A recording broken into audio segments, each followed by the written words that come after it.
Boa tarde a todas e todos, né? Sejam todos muito bem-vindos. Aqui é o canal do Quilombo da UFRJ, agora isso foi legal. Vamos depois discutir, definir racismo a partir do texto das reflexões de Grada Quilombo. O livro dela, esse livro aqui, Memórias da Plantação, livro espetacular, recomendo muito a leitura, todo mundo que acompanha o canal, todos os alunos que estão aqui assistindo. Vou tratar só do capítulo 3, não vou tratar de todos os capítulos, e depois a gente vai passar para a parte do Ramon Brás Cubas, beleza?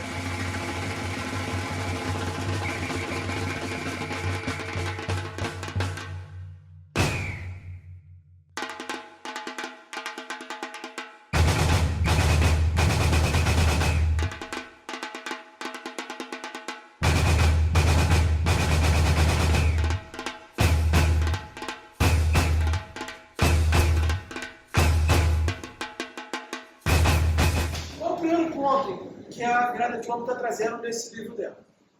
O negro, ela traz para a gente, o negro não é tratado como sujeito histórico.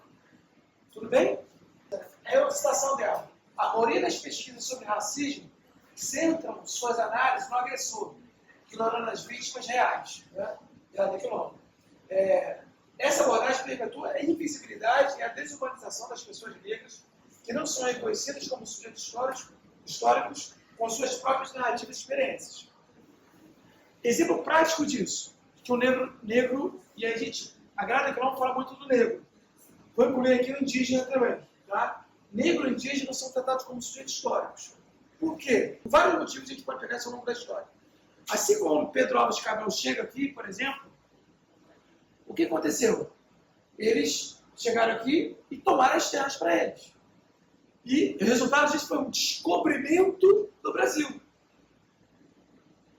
Se você descobre algo, significa que não foi, que ninguém nunca conhecia aquilo. Né? Descobrir algo. Então, quando existe uma descoberta, essa descoberta sobre o Brasil, ou sobre a África, ou sobre a Ásia, sobre qualquer outro país, ela pressupõe uma simples questão. Aqueles que vivem naquelas terras não são considerados como sujeitos históricos. Não são considerados como agentes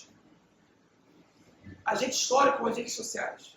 Não são considerados, inclusive, como humanos. Então, é disso que a Grada Quilombo também está trazendo aqui. Que os negros, na verdade, quando são escravizados, quando são tratados como propriedade privada dos seus senhores, eles não são equivalentes a humanos, muito menos equivalentes a sujeitos históricos. Então, esta é uma das principais marcas do eurocentrismo, ou de uma visão colonialista que entende que negros e indígenas não são sujeitos históricos. A gente trabalhou isso bastante aqui na primeira aula que eu dei para vocês, lembram disso? A gente falou dos mitos fundacionais. Eu trouxe essa questão do sujeito histórico e a Grada Quilombo também está trazendo esse aspecto aqui. Na academia, bom, a gente falou de modo geral, na academia, o que ela percebeu? Há muitas críticas ao racismo. Algumas críticas ao racismo. Todavia, essas críticas não centram naquele que sofre de racismo. Não é aquele que sofre de racismo que vai escrever a sua própria história. Aquele que sofre de racismo não é ele que vai ser entrevistado. As críticas ao racismo são centradas nos agressores racistas.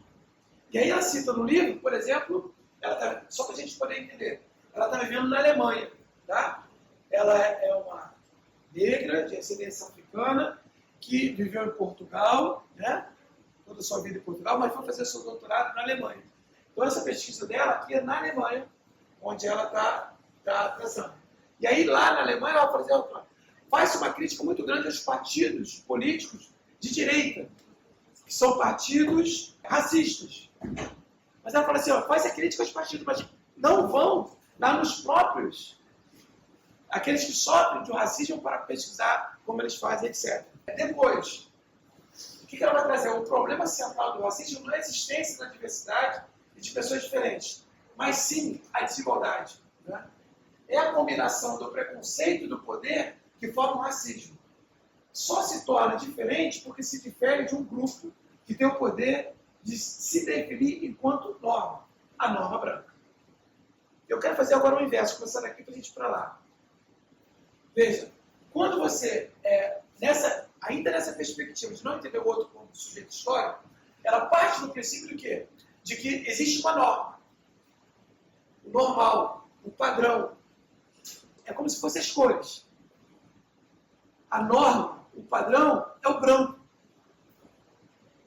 Não à toa, essas pessoas que têm variações de pele, variações da cor da pele bege, elas se autodenominam como brancas, que são padrão à norma. Esse padrão à norma vai ver quem é diferente dela como o outro. Acho que eu não coloquei isso no curso de extensão, mas sobre as bulas papais. Eu vou precisar isso quando der aula sobre o Nego Bispo. As bulas papais, a bula papal do século XV, né? Antes mesmo da conquista das Américas, ela autorizava os reinos europeus a conquistar e a escravizar todos os povos diferentes dos europeus. O que eles chamavam naquele período de sarracenos, se referindo muito àquilo que hoje são convencionados chamar de árabes. Tá? Mas se encontrasse árabes ou equivalente de qualquer parte do mundo, são autorizados a escravizá-los em nome de Deus e da religião, do cristianismo. Porque é o outro. E o outro que não é sujeito histórico. Então isso deu a base fundamental para o próprio modelo colonialista de dominação. Tá bom? Por quê? Porque tem a norma. Tá? Essa norma ela é baseada assim. Veja, aqui tem uma ausência fundamental, que é o outro conceito que está presente, que é o conceito de alteridade. O que significa isso? Alteridade significa entender o outro como ele é, mas não entender o outro pela minha lente cultural. Que se eu coloco uma lente cultural, uma lente que é discriminatória, que é autoritária, que não é democrática para entender e respeitar o outro como ele é, aí você impõe uma perspectiva que é hierárquica. E estabelece, portanto, toda hierarquia estabelece desigualdades. Então, veja, da ausência de alteridade, ou de reconhecimento do outro como ele é, você tem um pensamento hierárquico, desigual, discriminador, que vai olhar o outro e vai equivaler esse outro a um animal, a um bicho ou a um instrumento para o seu bel prazer. Isso tudo tem uma palavra que vai resumir tudo isso em seu conjunto. Qual é a palavra? Racismo. Tudo bem? Então, esse conjunto que eu estou aqui apresentando para vocês, de norma branca, de hierarquia, desigualdade, discriminação, de entender o outro como um animal, como não um sujeito, ela é resumida num contexto, num único conceito, que é o de racismo. Tudo bem? Tá? Bom, avançando aqui. Grada Quilomba vai entender que existe, vai apresentar aqui 3 características para ela, que acontece com o Grada Quilomba, que eu quero descobrir no seguinte. A Grada Quilomba tem uma forma de interpretar racismo, que é a que eu estou apresentando para vocês. Existem outras, que eu vou apresentar na próxima aula, que é do Ramon Brás Fogo, que não são excludentes, elas são inclusive confluentes. Mas o que eu vou apresentar agora é da própria Grada Quilomba, claro, que outros autores também vão trabalhar nesse sentido. Tudo bem? Então, quais são as 3 formas dela? Construção da diferença, né? Então, a diferença racial é criada e imposta com a branquitude estabelecendo-se como a norma e os demais grupos sendo definidos como diferentes. Isso aqui, racismo. 2, né? 3. 2 aqui, 3. Tá? 3 ou 2. O preconceito e a hierarquia são sustentados pelo poder histórico, político, social e econômico da branquitude, perpetuando desigualdades em todas as esferas da vida. Então, veja, aqui a gente pudesse definir, a gente marcaria aqui desigualdade, e ali a gente marcaria o conceito de diferentes, né? Eu não tenho a canetinha para fazer isso.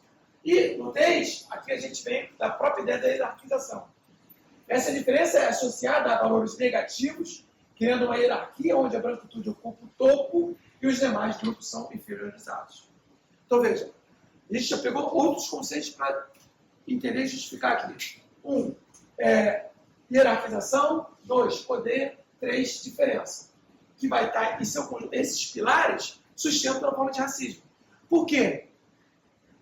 O que significa? O que eu estou negando quando eu estabeleço? Eu quero que vocês respondam até. Quando eu estabeleço hierarquia, diferença de poder e construção da diferença, o que eu estou negando, fundamentalmente? Estou negando a igualdade.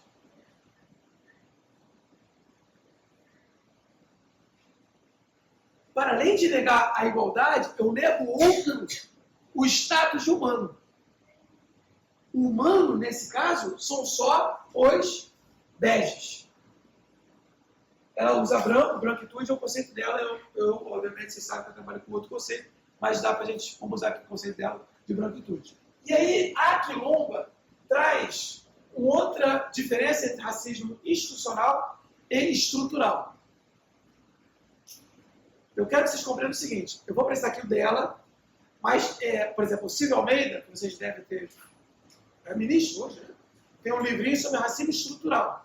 O conceito de racismo estrutural do Silvio de Almeida é diferente desse racismo estrutural da Grada Quilombo. Tudo bem? Só para depois, no final da aula, na outra aula, eu vou apresentar o conceito do Silvio de Almeida. Mas hoje eu vou apresentar o da Grada Quilombo. Tá ok? Bom, então vamos lá. Racismo estrutural. Aliás, eu quero fazer um exercício com vocês aqui agora. Eu vou ler, mas eu não vou dar a resposta. Eu queria que vocês participassem. Eu vou ler, eu quero que vocês identifiquem semelhanças e diferenças aqui nesses dois conceitos dela. E eu tirei, isso aqui está em aspas, tá? Está entre aspas, é exatamente do livro dela, a gente botei até a página 77 para quem tiver a obra e quiser ler. Tá bom? Vamos ler aqui junto. Racismo estrutural. De acordo com Grada Quilomba, estruturas oficiais operam de uma maneira que privilegia manifestadamente seus sujeitos brancos, colocando membros de outros grupos racionalizados. Não, acho que deve ter ido errado. Racializados em uma desvantagem visível, fora das estruturas dominantes, fora da estrutura dominante. Isso é chamado de racismo estrutural. Então, isso aqui é o racismo estrutural. Vamos entender agora o racismo institucional. Para a Quilomba, o racismo institucional não é apenas um fenômeno ideológico, mas também institucionalizado. O termo se refere a um padrão de tratamento desigual nas operações cotidianas, tais como em sistemas de agendas educativas, mercados de trabalho, justiça criminal, etc.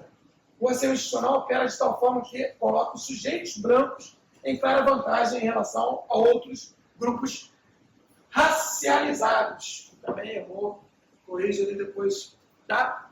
Tranquilo? Eu quero debater mesmo, eu quero aprender com vocês aqui, tá? Esse aqui é o que eu quero agora. Por favor, Yuri, não se furte, Maria Clara, Sofia de Falaria e todos os demais. Vocês já têm essa concepção de racismo estrutural que vocês já trouxeram antes de vocês lerem aqui que está no quadro. É a minha impressão. Por quê? Porque no quadro não está dizendo isso que vocês falaram. A não ser que vocês me mostrem. É isso que eu quero agora fazer exercício com vocês agora. Vamos fazer isso? Tá? Vamos para cá então? Vamos começar pelo institucional. Institucional, tá bom? Aqui. Vamos ler parágrafo por parágrafo. Beleza? Racismo institucional não é apenas um fenômeno ideológico. Não é apenas um fenômeno ideológico de ideias. Não é. Então, se não é apenas um fenômeno ideológico, ele é o quê? Aí ela vai dizer. Mas também institucionalizado. O que é institucionalizado? É porque vem de instituições. É imposto por instituições. E, aliás, vai até adiantar, agora falando isso aqui, eu vou adiantar um pouco a aula do próximo profissional. Racismo institucional é imposto por instituições. Isso tanto no crossfóbio quanto agora na grada, pelo que a gente está lendo aqui. Tudo bem? Beleza. O termo se refere a um padrão de tratamento desigual nas operações cotidianas, tais como sistemas de agendas educativas, no sistema educacional, uma instituição, no mercado de trabalho, instituição do mercado de trabalho, na justiça criminal, outra instituição, que é a instituição da justiça, e etc. O racismo institucional opera de tal forma que coloca os sujeitos brancos em clara vantagem em relação a outros grupos racializados, tá? Quem está vendo o canal, desculpa que está errado, escreva racializado. Tranquilo isso? Então, o racismo institucional é um racismo que, tanto para a grada quanto para o grosso fogo, racismo praticado e imposto por instituições. Simples assim. O termo, aliás, o próprio termo já ajuda muito, racismo institucional. Tranquilo até aqui? Agora, coisas que eu quero fazer com vocês. Qual a diferença daqui para lá? Tá bom? Na grada quilômetro, a gente vai ver agora. É claro que o Silvio Almeida tem diferença. A grada não. Depois eu vou apresentar do Silvio Almeida.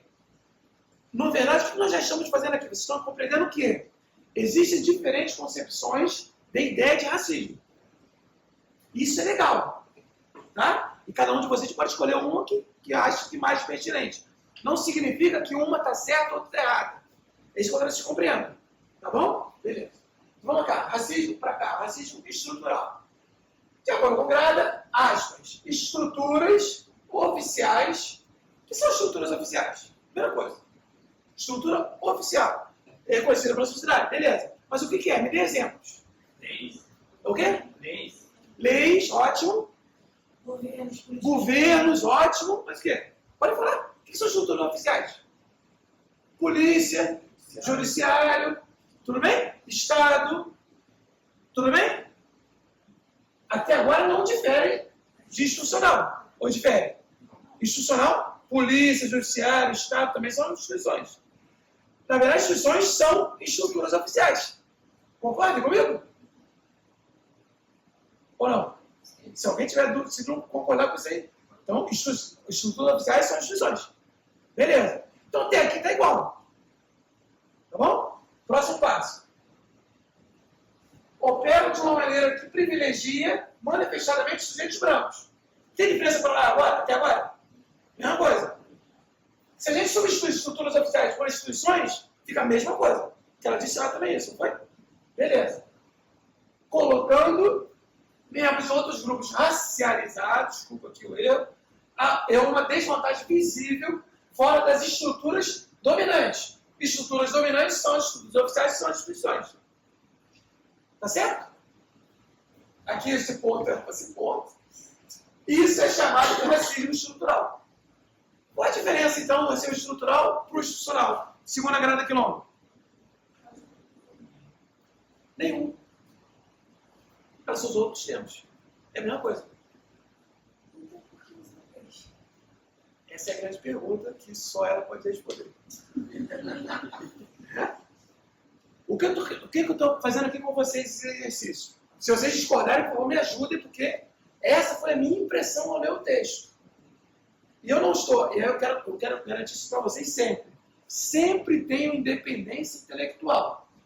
Seja para concordar com o autor, com a autora, seja para discordar e apontar equívocos da autora, do autor, da autora, qualquer coisa. Então aqui não tem diferença entre ambos. Isso me saltou aos olhos. Aí eu falei, bom, para quem quiser, vamos compartilhar o livro no grupo, peguem o livro, leiam, e depois, se vocês acharem diferença, me falem, que eu quero aprender. Eu não percebi, pode ter sido eu ou meu, não percebi. Então aqui há uma confluência entre dois conceitos, estrutural e institucional, que caminham para o mesmo lugar, com palavras diferentes. Essa foi a minha interpretação da grada. Então, por isso que eu falei com vocês. Porque, na verdade, quando vocês falam do racismo estrutural, vocês claramente estão citando o racismo estrutural do termo do Silvio Almeida. Então, voltamos aqui. Então, gente, o que eu fechando um pouco aqui esse raciocínio, né? Então, o que eu quero que a gente pense sempre, essa independência intelectual é inegociável.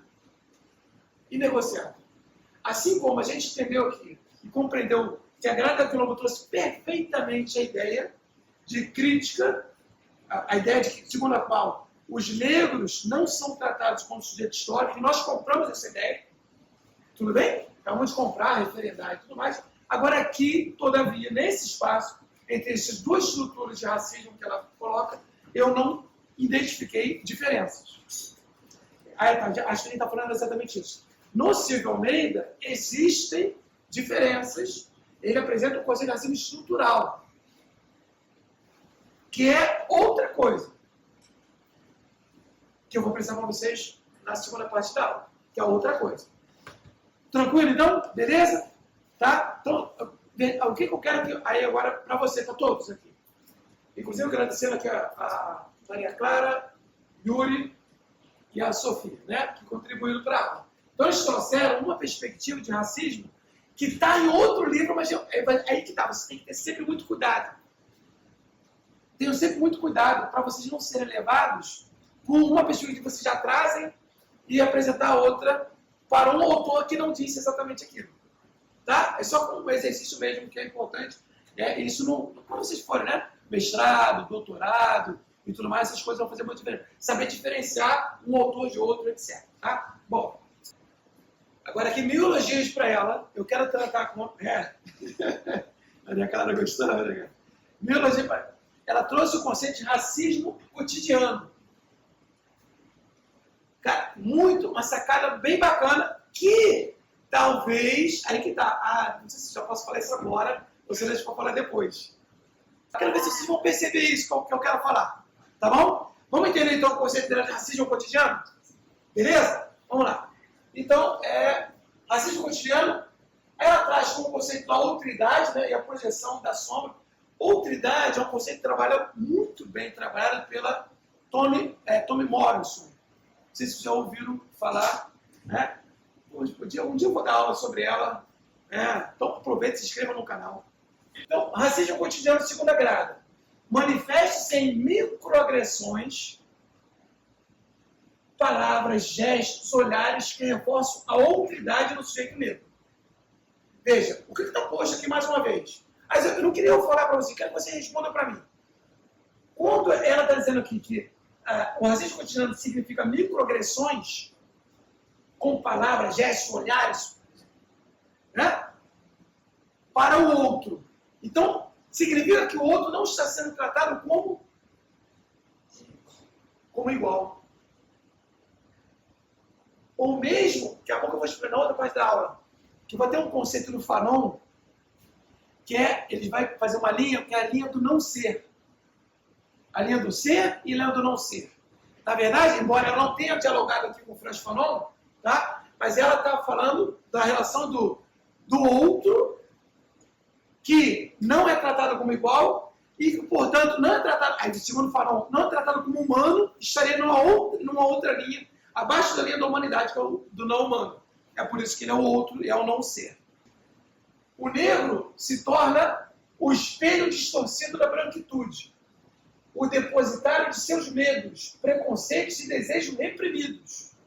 Aqui ela já está usando a psicanálise.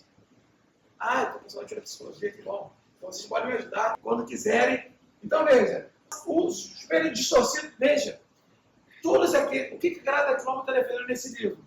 Todos os males, tudo aquilo de ruim que o próprio Bege, tá, faz, ele vê e joga tudo para o outro. Joga tudo no negro.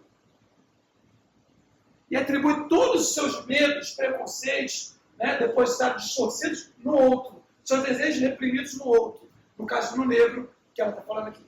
É isso. Resumo é isso. Né?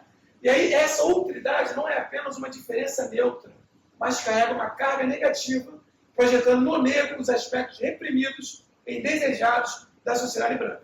O próximo slide é isso. O outro, o negro, é o violento, o negro é o estuprador, o negro é... Eu vou ficar falando, deixa eu botar lá o outro slide, para a gente ver. Né? O racismo cotidiano refere-se a todo o vocabulário, discursos e imagens, gestos, ações e olhares que colocam o sujeito negro e as pessoas de cor, não só como outro, a diferença contra a qual o sujeito branco é medido, mas também como alteridade, ou seja, não entender o outro como ele é. O negro é visto como uma personificação dos aspectos reprimidos da sociedade branca. Aí vem os exemplos que eu estava citando agora. Né? A outra, né? A negação de ciência negra.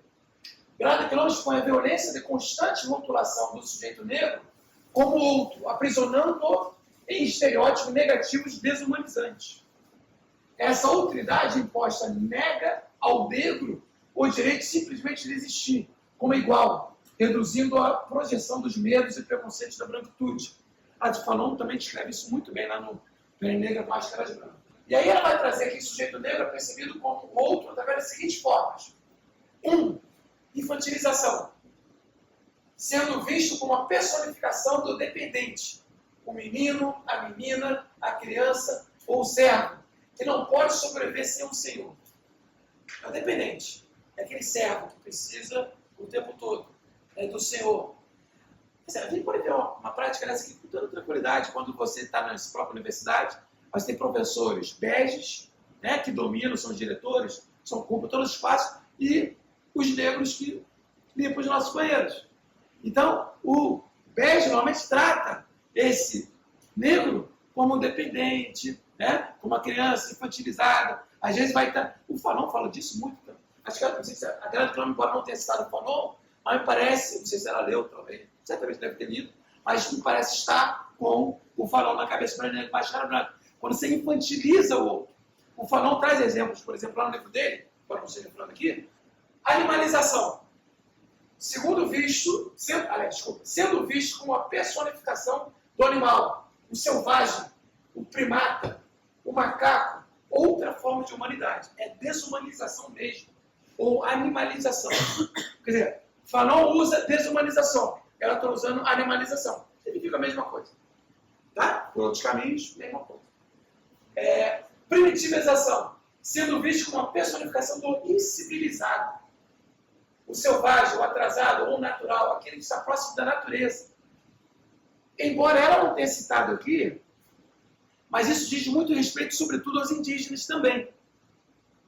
Indígenas são tratados assim como que é o primitivo, é aquele que está próximo da natureza, etc. E a natureza, que para os indígenas e africanos é algo, para grandes povos africanos, é a mãe natureza, né? Para esses desenvolvimentistas beges, significa o impedimento do progresso, ou melhor, significa que a natureza deve ser transformada em instrumento e ou mercadoria para o avanço do progresso. Então, por isso que você destrói árvores, destrói selvas, destrói rios, destrói mares, matas, tudo em prol, teoricamente, de um certo progresso. É isso que caracteriza o que é civilização. Só concluir aqui, a gente vai... Pode ser só ver essas... A gente fala... então é isso aqui da fotoerotização, né? Sendo visto como uma personificação do sexualizado, com apetite sexual violento, a prostituta, o cafetão, o estuprador, o erótico, o exótico. Né? Esses são os estereótipos do racismo cotidiano para os judeus. E incivilização, né? Como personificação do outro violento, ameaçador, criminoso, suspeito, ficamos falando aqui sempre, né? O perigoso, aquele que está fora da lei. Então veja, esse aqui são questões que vêm lá atrás e que vocês acabaram de corroborar com o exemplo de vocês. Né? Assim, há uma desigualdade fundamental entre, a princípio, o negro é o suspeito. Quando ele não tem a certeza absoluta, mesmo que não tenha visto, não tenha prova nenhuma, o negro é suspeito. É por isso que essa forma de racismo aqui cotidiano reverbera nas instituições. Por isso que mais negros são presos do que brancos pelos mesmos delitos. Ou negros têm penas maiores do que beges quando cometem os mesmos delitos. Por aí vai. Né? Então, esse é um cenário que é... Ou quando negros são parados em blitz policiais e beges não são. Por aí vai. Então, você trouxe olha, vocês três foram ótimos. Acho que vai ficar no tratar. Eu tenho falado há muito tempo isso. Veja, por que não matam todos os negros, Wallace, então? Né? É isso. Há um racismo institucional, há um racismo cotidiano, há um racismo permanente. Por que não matam todos os negros? Porque esses negros, na verdade, aqueles que são matáveis, né? Quase que agora eu usar o necropolítica do Vender, né? Mas os negros que são os mais principais alvos são justamente aqueles que não aceitam a sua condição de subordinado ou de neo-escravizado na sociedade. Vocês estão me fazendo entender. Né? Se você se rebelar, que é o que você acabou de dizer, se você se rebelar diante do cenário que está posto para você, de ampla desigualdade, de humilhação, ou de trabalhar lavando banheiro, de trabalhar, aceitar ganhar um salário menor do que o bege, se você ou se você vai se rebelar na Zona Sul, como você disse também, e por aí vai, então você é o rebelde. Portanto, você é alvo. E você, aí tem 3 caminhos para você. Prisão, cemitério, só 2. Para fechar esse slide aqui, esse coisa da grada quilômetro, o último slide dela, né? Então, o termo cotidiano refere-se ao fato de que, aspas para ela, essas experiências não são pontuais. O racismo cotidiano não é um ataque único ou um evento discreto, mas sim uma constelação de experiências de vida. Uma exposição constante ao perigo, um padrão contínuo de abuso, que se repete incessantemente ao longo da biografia de alguém. No ônibus, no mercado, em uma festa, no jantar, na família, na UFRJ, em outras universidades, em todos os lugares. É isso que significa essa expressão do racismo cotidiano que ela está trazendo. Então, assim, isso faz com que corpos negros e corpos de cor, para incluir os indígenas, sintam-se sempre, vamos pegar o termo do Juninho, à margem, sempre com medo de se expressar naturalmente, como o colega acabou de colocar ali agora. Você tem sempre que representar alguma coisa que seja palatável para essa branquitude. Se você se rebelar, se você quiser tratar o outro de igual para igual, já está errado. Já está errado. Você já está errado. O negro já está errado. Você não pode tratar o branco de igual para igual. Logo, vai dizer assim, ponha-se no seu lugar, que é uma coisa bem típica do colonialismo, uma frase bem típica do colonialismo é essa. Tá? Bom, gente, então eu queria tratar um pouco disso. Foi só o capítulo 3 da Grada Quilombo, 3, agora eu falei certo, né? Da Grada Quilombo, que eu quero tratar assim com vocês. Entendemos aqui, a gente vai dar um pouquinho. Negros não são tratados como sujeitos históricos, tudo bem? Na sociedade. Pesquisas sobre racismo não focam nas vítimas do racismo, focam muito mais na crítica a determinados setores de elite que são racistas, mas não querem ouvir, não estão prontas para ouvir as próprias vítimas. E depois ela fez uma discussão, apresentou ali uma diferença entre racismo estrutural e institucional, que a gente viu aqui juntos, que era muito parecido, né? Muito parecido ao racismo estrutural e institucional, sem grande diferença, mas ela trouxe uma excelente contribuição agora para caracterizando aquilo que a gente vê cotidianamente na nossa sociedade, que ela chamou de racismo cotidiano. Né? E que tem algumas expressões, quero voltar para elas, que da infantilização, da animalização, da primitivização, erotização e incivilização dos corpos negros, que são vistos por essa negritude, posso chamar assim?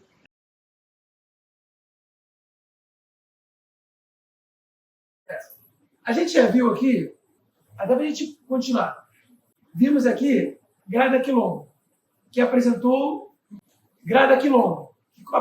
o racismo institucional, estrutural e o racismo cotidiano, e sobre aquela ideia que a gente já viu, do sujeito histórico, etc. Né? Bom, o Ramon Grossvogel traz uma outra perspectiva sobre racismo. Aliás, a pesquisa dele é a mesma da de racismo institucional da Grada. Como o da Grada é o mesmo do estrutural, então é o mesmo que os dois. O Grossvogel, de maneira geral, sem ser que a gente aprofunde, ele vai dizer assim, todo racismo ele é institucional. Todo racismo. E eu quero já debater isso aqui com vocês. Se todo racismo é institucional, significa que toda forma de racismo é praticada por instituições. E aí tem algumas vantagens e desvantagens nesse processo. Qual é a grande vantagem de interpretar dessa maneira? Todo racismo é institucional. A grande vantagem é que não existe, portanto, a ideia que parte da branquitude que o pessoal fala de um tempo para cá como racismo reverso. Então, é isso que eu acho que é importante a gente debater aqui agora. Voltando, se todo racismo é institucional, praticado por instituições, essas instituições, hoje, no Brasil e no mundo ocidental, elas são dominadas por gente de uma mesma etnia ou de uma mesma raça ou não? O Grossman está dizendo assim, o que existe é racismo institucional. Ele não trabalha com o conceito estrutural. Tranquilo? Institucional. E não é só o Grossman. Toda a teoria decolonial trabalha dessa maneira. Toda a teoria decolonial. Grossman, Catherine Walsh, Anevoquiano, Mariano Gold, todos eles vão trabalhar com a ideia de que existe um racismo institucional, porque é praticado por instituições. Então, assim, toda essa teoria decolonial entende que o racismo ele tem início com a conquista das Américas e da África. Antes, o que o Grossman vai apresentar para vocês, existia escravidão? Sim. O Império Romano exerceu escravidão, tinha escravidão na Grécia Antiga, tinha escravidão na África, tinha escravidão em vários lugares do mundo todo. Só que essa escravização de outros corpos não era baseada na cor da pele, não era baseada em raça. Era a partir da conquista de povos distintos. E também não era uma escravização voltada para a produção de mercadorias, o que vai financiar, no caso, vai funcionar o regime capitalista de produção. Tranquilo? Isso é um ponto de vista histórico.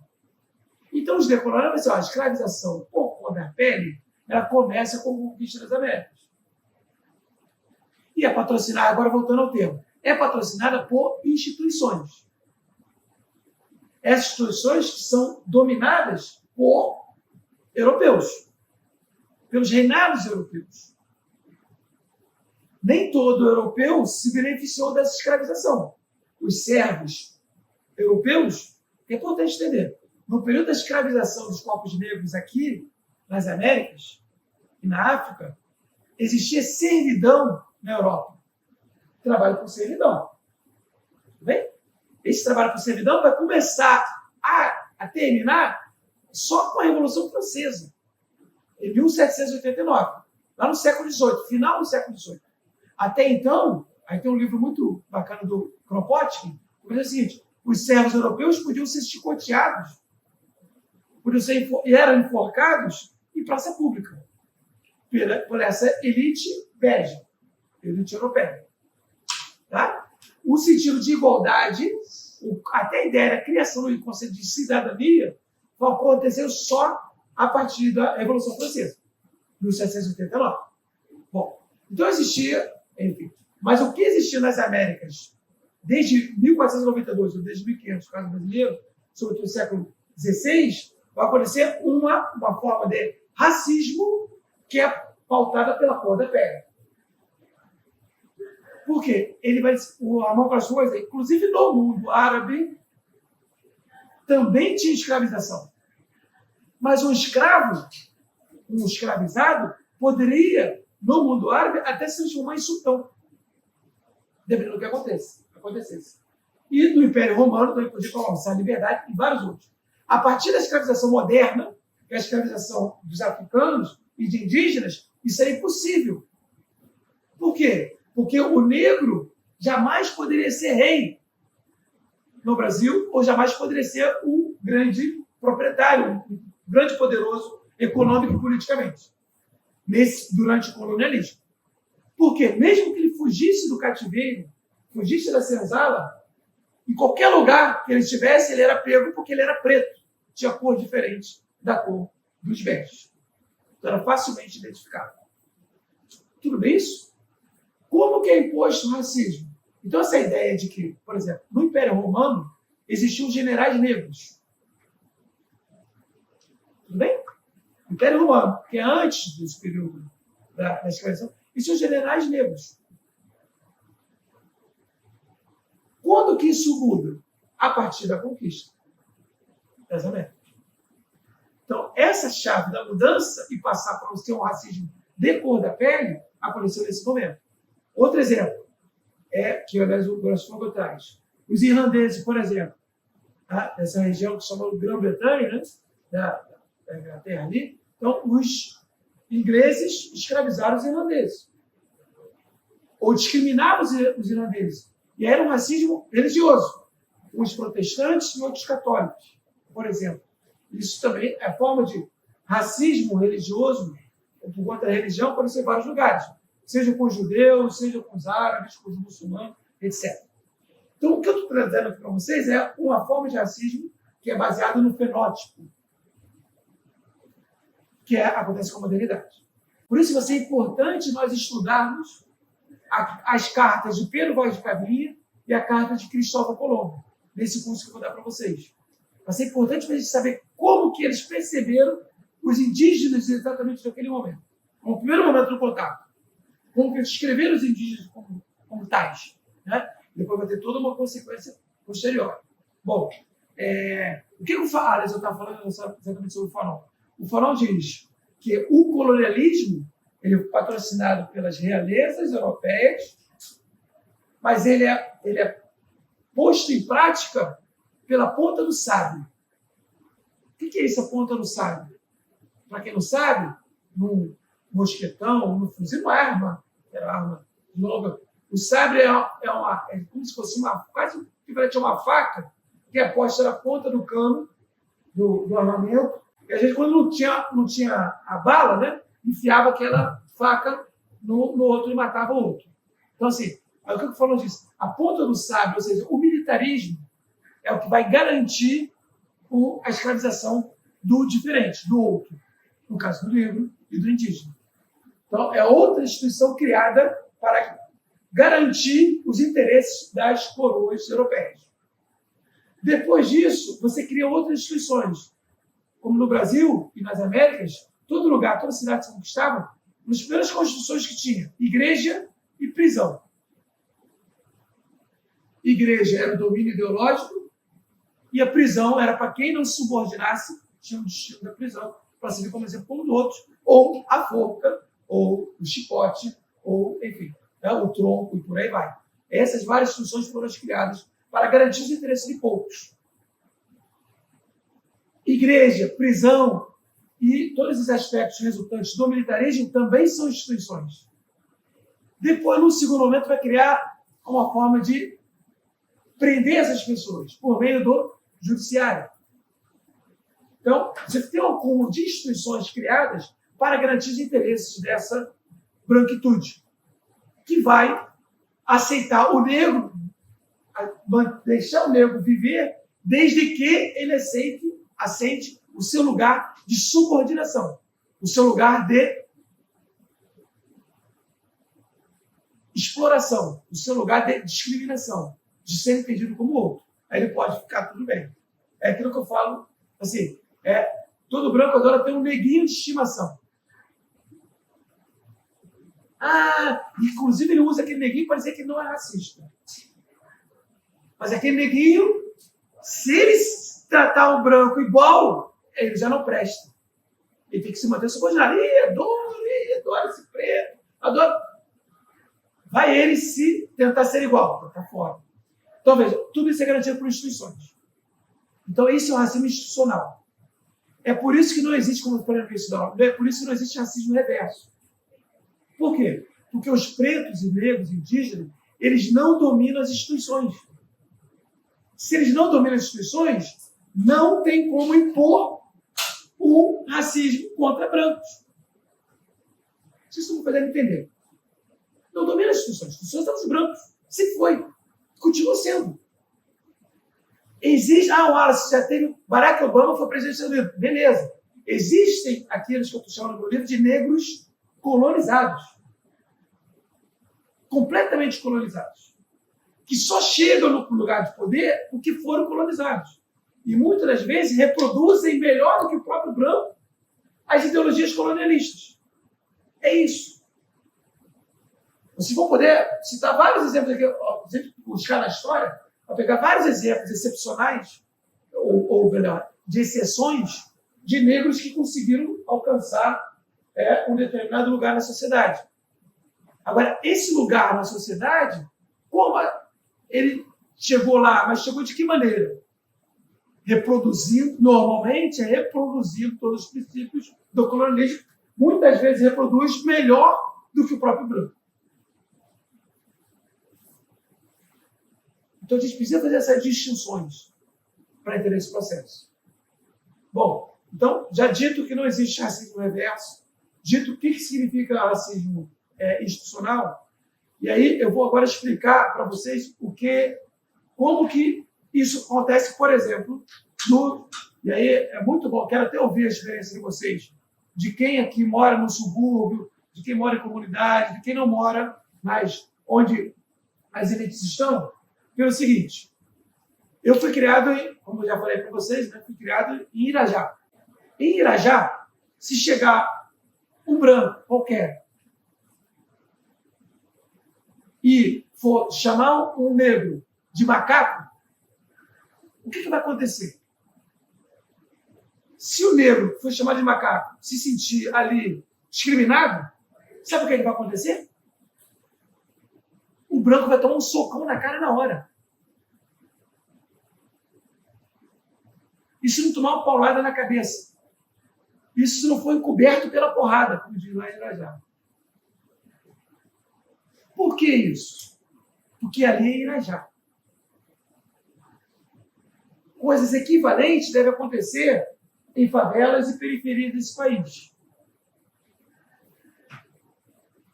Mas isso não pode acontecer na Zona Sul. Porque a Zona Sul é cercada de polícia. A favela também é. Mas a Zona Sul da polícia está o tempo todo ostensivamente para garantir os interesses dos velhos. Não que ela não esteja em Irajá também para garantir, mas Irajá é outra. Irajá quando eu estou falando de Irajá só como exemplo. Agora você pode citar vários outros exemplos aqui de comunidade, os lugares do subúrbio, etc. Veja. Então, ali pode ter discriminação? Pode. Tem discriminação? Tem. Mas ela não é institucionalizada. É uma discriminação que a gente pode agora que a gente já viu o texto da Grada Quilombo, poderia ser um racismo cotidiano. Mas, dependendo do lugar que esse racismo ocorre, o agressor corre risco de também tomar porrada.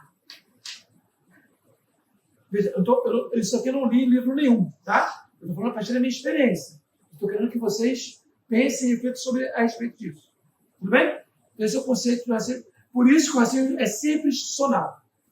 Aliás, pode acontecer até o inverso. Um preto ou uma negra pode chamar um outro de branquelo. Branquelo azedo, branquelo, sei lá, leite. Tem outros termos aí que pode ser.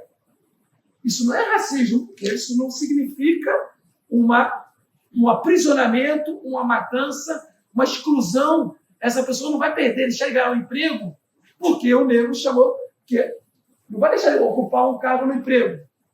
Ou deixa de ocupar o cargo no emprego é racismo institucional. Percebe? Isso é um racismo cotidiano que pode acontecer ali, uma forma de discriminação. Mas não reverbera em... Eu quero pensar com vocês. Tá? Então, em linhas gerais, essa linha da perspectiva decolonial entende que o racismo que existe é um racismo institucional, sempre praticado por instituições.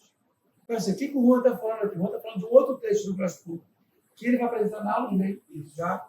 Então, hoje é chiquíssimo, vai tratar sobre racismo epistêmico dentro das universidades. 4 genocídios e 4 racismos, né, que vão acontecer. Vai ser legal, assim, genocídio contra mulheres, contra negros, contra judeus e contra muçulmanos e, enfim, seus respectivos racismos. Bom, essa pergunta é fundamental, assim, porque acho que dá para ser interpretado assim, por quê? Porque primeiro ocorre, antes vocês vão ver, aí ele vai explicar isso na próxima aula.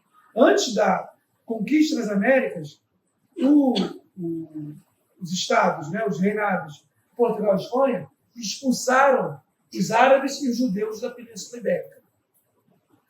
Tá? Por quê? A Península Ibérica era habitada no sul, sobretudo no sul, tinham vários sultanatos, que era o termo, de árabes.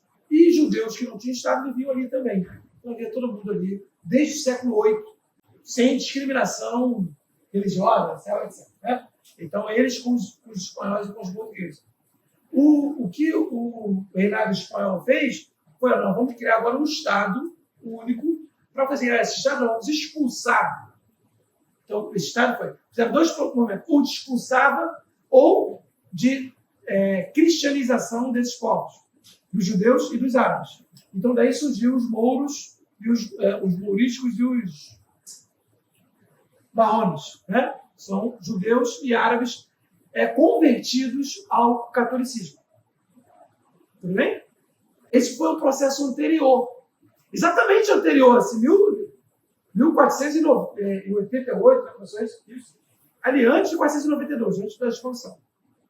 Então, aí esse Estado espanhol, ele criou, aí, ao expulsar isso, ele criou um único território, chamou tudo de Espanha, que não existia Espanha até então, um único território, impôs uma única língua, porque os árabes falavam outra língua, uma única língua, uma única lei, e uma única cultura, e uma única religião. Ou seja, a ideia é a imposição do uno, que eu chamo lá, a imposição do uno. Tudo único. Não tem nenhuma permissão para a diversidade, para o diferente. O diferente tudo tem que ser rechaçado. Isso foi baseado na bula papal. Isso baseado naquilo que eu chamo de igrejismo. Tudo bem? A igreja dando todo apoio para isso. Bom, depois disso eles vão fazer a conquista das Américas. Vão fazer a expansão. Então o Juan está perguntando se essa expulsão ou obrigação da conversão dos judeus e dos árabes ao cristianismo, caso não se convertesse, eram expulsos, se foi um eurocentrismo para dentro da Europa. Pode ser lido assim. Pode ser lido assim. Para as Américas, eu vou entender a sobretração. Sim, bacana. Você está lendo, bacana. O Grascock não faz essa leitura exatamente, mas pode ser lido dessa maneira. Acho que foi bom o Juan trazer esse exemplo, porque eu quero que vocês compreendam isso. Que eu sempre sugiro aos meus alunos que vocês tenham total liberdade e criatividade para que vocês criem, sejam criando conceitos, sejam criando interpretações a partir daquilo que vocês vão ler. Sabe? É isso que é autonomia intelectual. É isso que essa universidade aqui deveria prezar. Mas ela, na verdade, faz o oposto. Ela impõe as pessoas a reproduzir aquilo que os outros já falaram. E, sobretudo, aquilo que os europeus já falaram. É essa que eu quero que a gente encaixe como diferença. Tá?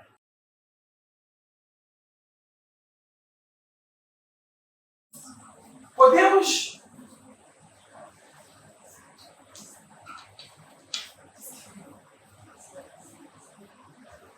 Peraí, como vai sair no canal, tem que falar alguma coisa aqui, né? Elas gostam, elas gostam. Peraí, o que eu vou falar, Ana? O que eu falo? Boa tarde. Boa tarde. Gente, eu vou dar uma boa tarde, não só para você no canal, tá? Mas esqueça que não é para vocês. Dá like, compartilha.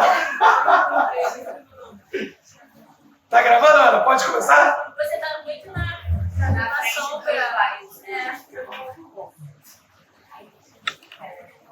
Mas o problema é a porta. O pessoal vai atrás e sair.